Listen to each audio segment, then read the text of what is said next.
Hello friends, welcome in our next video in the series of videos of economics with Dr. Somesh Kumar. And today we are going to discuss very important and basic law in economics, that is law of demand.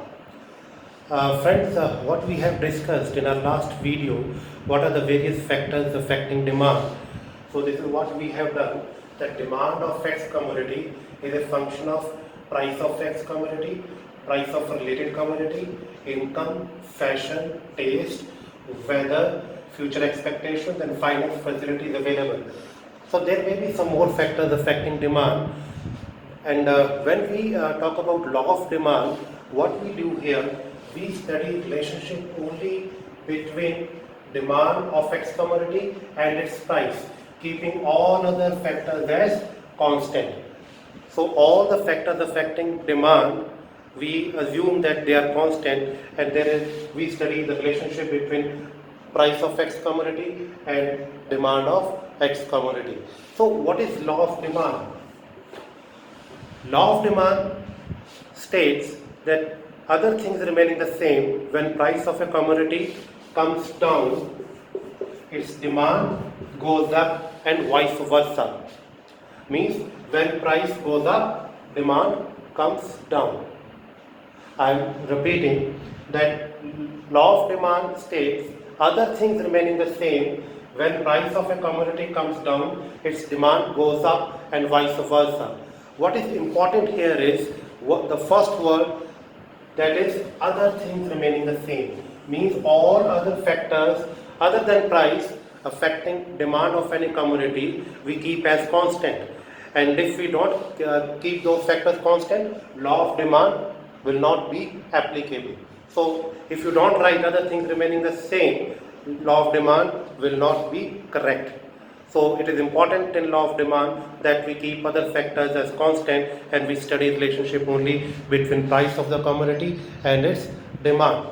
Now, the same law of demand we can study with the help of a table and a diagram.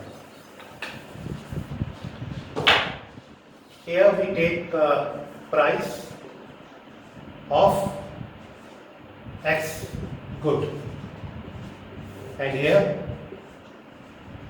demand for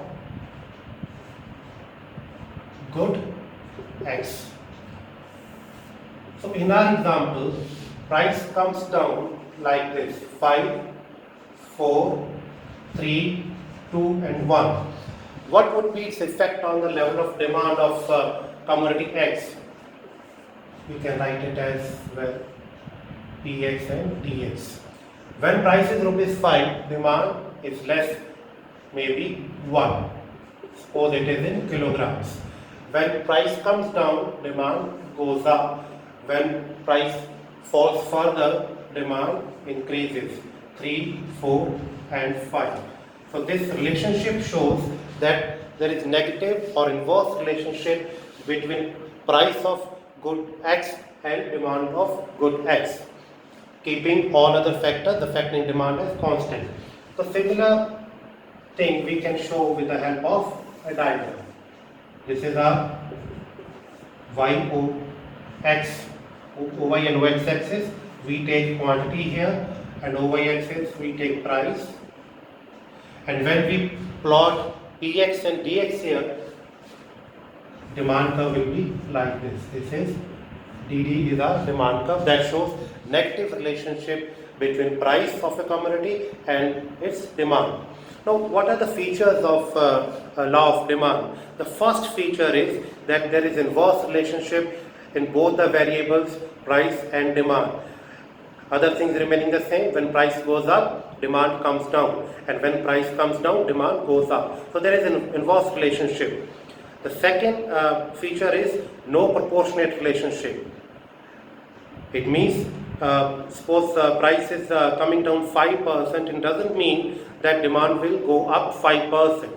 Demand may go up 5%, less than 5% and even more than 5%. The third feature is direction of change. Direction of change means law of demand tells us only when price comes down, demand goes up, or when price goes up, demand comes down. direction of change, that there is negative relationship only. It does not tell us the extent of change. It is silent about that with how much increase or decrease in price, how much change in demand will occur. It is silent about that. So law of demand states only direction of change in both the variables. And the next feature is that price is independent variable here and demand is dependent variable. First of all, there is variation in the price and then demand reacts. So price is the cause and demand is effect. So this is what is law of demand and its features. Now, law of demand, generally we say that it is a universal law, it is applicable everywhere, but still there are some exceptions of it. And exception first is Giffen good. Now Giffen goods are those goods, it is named after economist Giffen. So Giffen goods are those goods on which law of demand is not applicable.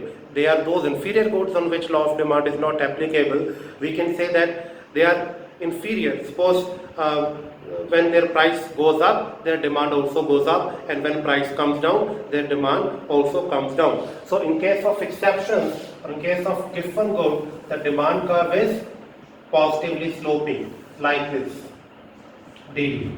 When price is high, only then demand is high, and when price is less, demand is also less. The next is Veblen good. It is also named after economist Veblen. And Veblen goods are those goods in which there is prestige. People purchase those products only because of there is a status symbol in that, like diamond and gold. Why people purchase diamond? Because they are high in price. Suppose the price of diamond falls down drastically and everybody is having diamonds in their homes, and some people will stop buying that product because now there is no status symbol in purchasing diamonds. So their demand is high only when their price is high. So again, there is positive relationship between price and demand curve will be positively sloping. The next exception is emergencies.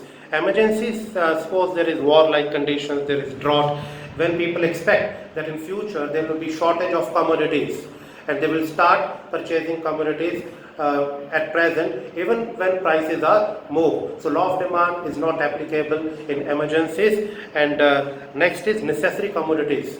Now necessary commodities, we take example of salt that is used in everybody's kitchen, and it is important part of our kitchen.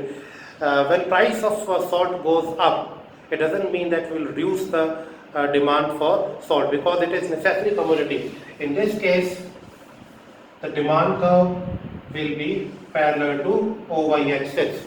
So this is quantity of necessary good. Necessary good. So whenever price is OP1, OP2 or OP3, whenever price goes up, demand will remain the same because it comes under necessary commodities. So this is what is law of demand and exceptions of law of demand. I hope I clarified this law well. Thank you so much.